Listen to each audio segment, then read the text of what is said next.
In today's red hot real estate market where every listing seems like a high stakes auction, have you ever wondered, should I jump into the frenzy of the bidding wars? $2.8 million worth. Now, not 25, next bid. Or should I go for something brand new? Well, you're not alone. With inventory hitting record lows and home prices soaring, we have seen a surge in clients turning their eye towards new construction homes. But is new always better? In this video, we're gonna deep dive into the world of real estate to answer the burning question. Should you build your dream home from the ground up or find the charm in an established neighborhood? Stick around to the end because this is one video you can't afford to miss.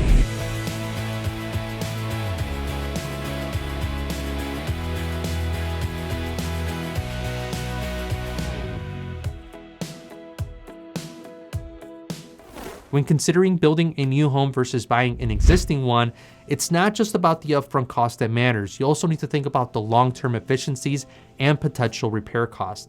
Let's quickly go over what you need to know about the upfront cost by home type. Fully custom homes in the Chicagoland area start at around $700,000 for fully custom homes and can exceed over $1 million. Now this includes the purchase of the land, utilities, permits, and architect fees. Fully custom homes have the highest upfront cost, usually needing 20 to 30% of the cost of the home upfront to get started. And this involves not just the construction cost, but also the price of the land, which can be significant, especially in very desirable locations. Next is semi-custom homes. Starting at around $400,000, these homes offer a balance of customization and cost, including lot premiums and upgrades.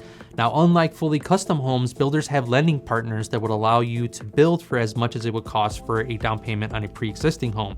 For a semi-custom home, you can expect a builder to request a deposit of 3 to 5% of the cost of the home, or approximately $12,000 to $20,000 builder deposit on a $400,000 home. Next is spec homes, starting at around $300,000. These are similar to resale homes and are ideal for those seeking a new move-in ready home without customizations. Now, since the home is already built, these loans are typically lower risk and you can usually buy with typical mortgage loans. Now, comparing the new homes with pre-existing homes, buying an existing home usually has lower initial costs with various loan options. However, if you plan on renovating, be prepared for additional expenses after closing. Pre-existing homes might have lower upfront costs, but require usually a larger investments in renovations, which vary from home to home. Now, suppose you plan on having multiple renovations after the close of the home. You should highly consider getting a contractor to help you navigate and understand the cost before closing on the home. Hopefully, understanding the cost of the new home and the cost of a pre-existing home with repairs in your area helps you understand the difference between the two and what's right for you.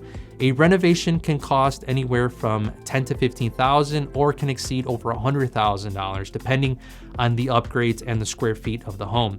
The median sale price in the Chicagoland area is around $300,000. Now, typical cash needed to close on a $300,000 home is right around $9,000 to $15,000 plus the cost of repairs. Your decision to build a new home or buy an existing one depends on your budget, your customization needs, your location, and your preferences for a new home. Fully custom homes are the most personalized, but they're also the most expensive. Semi-custom homes offer a middle ground, and spec homes provide convenience and value. Pre-existing homes can be more affordable initially, but might also need more investment later on. Now that we've got the cost out of the way, buyers often turn to the efficiency of the home. You may be wondering if a new home really offers enough savings to justify the price, given the advancements in modern building technique. When we talk about the home's efficiency, there are a ton of variables to consider. Here in the Chicagoland market, for instance, we've got homes dating back as early as the 1900s. Some of these might have minimal or even newspaper insulation. Houses built before the 1970s are often 20 to 30% less efficient than their modern counterparts. This efficiency gap mainly comes down to insulation, a key factor in minimizing heat transfer and reducing the need for heating and cooling. Now let's talk about the numbers. Older homes, especially those built before 1950, often lack modern insulation, leading to higher energy costs. But Homes built after the 1970s and especially post 1973 usually have better insulation and energy efficient designs, which means lower energy bills. And the latest builds, they're at the very top of the game in energy standards, offering the highest efficiency. So how much more efficient are those new homes to those homes built in the 1970s? Well, the EPA estimates these homes to be 15 to 20% less efficient than new homes, but here's a twist: older homes are not a lost cause. The EPA states that by adding insulation and sealing air leaks, you can save about 15% on heating and cooling costs. That's a potential saving of around $594 a year, or about $25,000 over 30 years adjusted for inflation on a typical home. With the right upgrades, an older home can rival or even surpass a new build's efficiency, but not without cost. Also, don't forget the clear advantage of new homes like the fresh roof and the modern mechanical systems. An older home might need costly repairs, so understanding the home's condition before buying is critical. So if you're in Illinois where the average utility bill is around $330 a month, a 15% savings is nothing to sneeze at. How does this impact your view on energy efficiency and your annual energy bills? Is a new home's efficiency worth the additional cost? Drop your thoughts in the comments section below. Next, we're tackling the topic I emphasize in every video, the importance of location when purchasing a home. Remember, the true value lies in the land and not the house.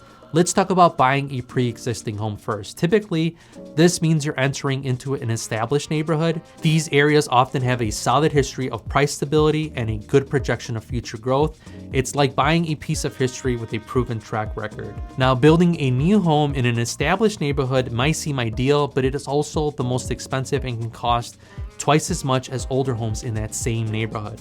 Now, building in a brand new community can be more cost effective, but it doesn't come without risks. This is where your realtor's knowledge becomes invaluable. You need to know the builder, understand the community's potential, and be aware of future developments in and around the area. And here's a piece of advice: if you're buying in a new community, think long-term. We recommend viewing this as more than just a short-term commitment. It often takes years for a community to fully develop, and building equity in your home also takes some time, so patience is key. To help you understand the differences in price, let me give you an example. You can purchase a new construction home in Springbank, a new subdivision in Plainfield, starting at around $445,000. On the other hand, if you prefer to buy closer to Naperville, which is only a 10-minute drive away, you can purchase in Ashwood Heights, a new subdivision in Naperville, starting at around $715,000. Location, as always, plays a critical role in the value and enjoyment of your home. Whether it's the charm of an established neighborhood or the promise of a new community, choosing the right location can make all the difference. Honestly, there is no right or wrong answer here, but what is most important to you. Let's discuss a critical factor that is as important as your budget when it comes to homes: the timeline. How much time does it take to build a home from scratch compared to buying a pre-existing one? And what about renovations? Time is a critical element, so let's break that down. First, buying a pre-existing home is usually the quickest route to moving in if we're talking about speed, but don't forget about spec homes. These are newly constructed homes in new communities, often with popular upgrades already included and ready to move in. Depending on your construction stage, you might even get a chance to add personal touches to the finishing touches, potentially saving you compared to a full build. Now, for building a new home, timelines can vary. Generally, from initial planning to getting the keys, you're looking at about 8 to 14 months, and this depends on the builder, the complexity of your project. If you're tight on time and can't afford unexpected delays, a pre-existing home or a spec home might be more up your alley. Renovating a pre-existing home has its own set of considerations. Be prepared to live through the renovation process, which can be more challenging than many people anticipate, which could also take years. Working with a contractor and managing a remodel can also be extremely stressful. But the good news, you can tackle these renovations in stages. You don't have to overhaul the entire house at once.